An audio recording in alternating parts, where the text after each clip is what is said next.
the tide has really changed. We have maybe even passed this tipping point because Russia is losing the war. We can see it. And Ukraine has managed to find the Achilles heel of Russia. Now, NATO allies are expected to pledge billions of dollars in new arms contracts and more weapons production at a summit in Ankara next month. Meanwhile, two countries on NATO's eastern flank have warned Russia is preparing a possible provocation in the Baltic states or in Poland in an effort to test the cohesion of the Western military alliance. On Monday, Latvian intelligence said, "We see indications that Russia's preparing military provocations against the Baltic countries or Poland." A senior political source from a second NATO member made a similar statement last week. They said, "We're picking up intelligence that Vladimir Putin was planning something against the Baltic states." Well, with us now is Ukraine's Foreign Affairs Committee lead, Oleksandr Merezhko. Oleksandr, good morning. Good morning. Thank you for having me. Do you share those same concerns about what Putin might be planning in the coming months? Yeah, Putin has proved many times that he's capable of doing all kinds of provocations. So he's waging a hybrid war against NATO countries. And let's not forget that he used this war as a war against NATO. So that's why we should be prepared for new provocations in order to test resilience and cohesion within NATO, NATO's solidarity. And we also should be prepared for false flag operations because Putin needs justification for his crimes, war crimes, acts of genocide against Ukraine. What acts of provocation are you anticipating? Well, first of all, he will try to use again drones. We already seen it in Romania because Russian drone even inflicted injuries on civilian population in Romania. We have seen also drones in the territory of Poland, and it's quite possible that he will be testing other countries, including the Baltic states, by using drones. Yeah. The question really becomes on NATO's preparedness for those provocations, for a plan, a strategy, a plan of action for if and when something like that happens. What are you hoping for from this NATO summit at the beginning of July?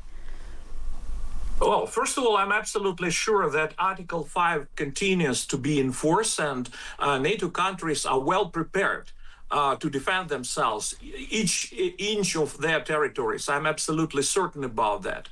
At the same time, for us, summit in Ankara, it presents excellent opportunity. Well, we need, first of all, to confirm that our path to join NATO is irreversible, which was done at the previous summits. We also need support, more military aid, especially when it comes to air defense systems and Patriot systems, which help to defend, to protect our critical infrastructure and our civilian population. We also need more military production of drones with participation of NATO countries. Yeah.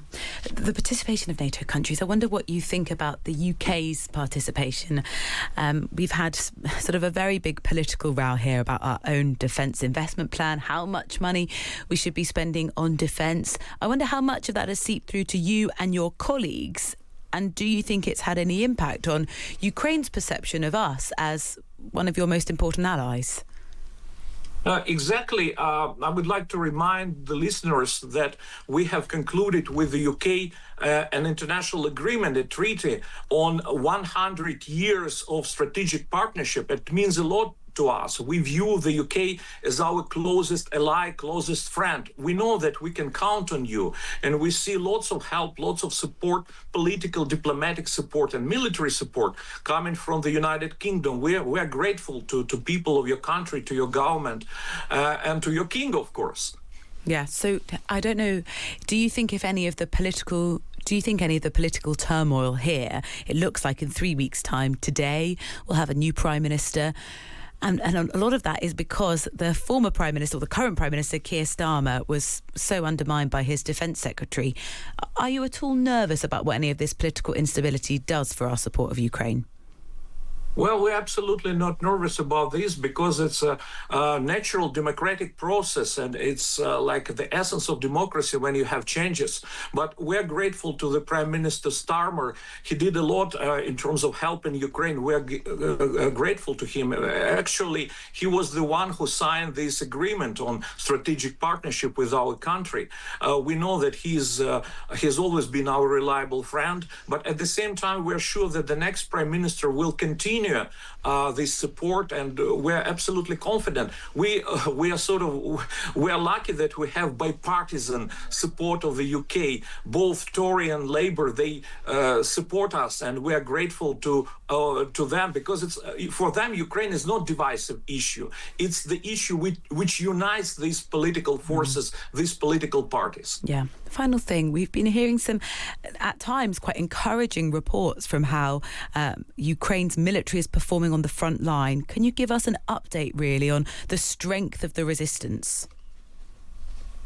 The tide has really changed. We have maybe even passed this tipping point, because Putin, Russia is losing the war. We can see it. And Ukraine has managed to find the Achilles heel of Russia. There are several such, so to speak, Achilles heels, because, for example, Moscow, the recent strikes against oil refineries in Moscow was very indicative and very symbolic. It was a humiliation and huge embarrassment for Putin. He's incapable to guarantee security for his country. And second is temporarily occupied by Russia Crimea. Seems like we might even liberate Crimea militarily, and we can see that Russia is losing its influence in Crimea because of successes of our army.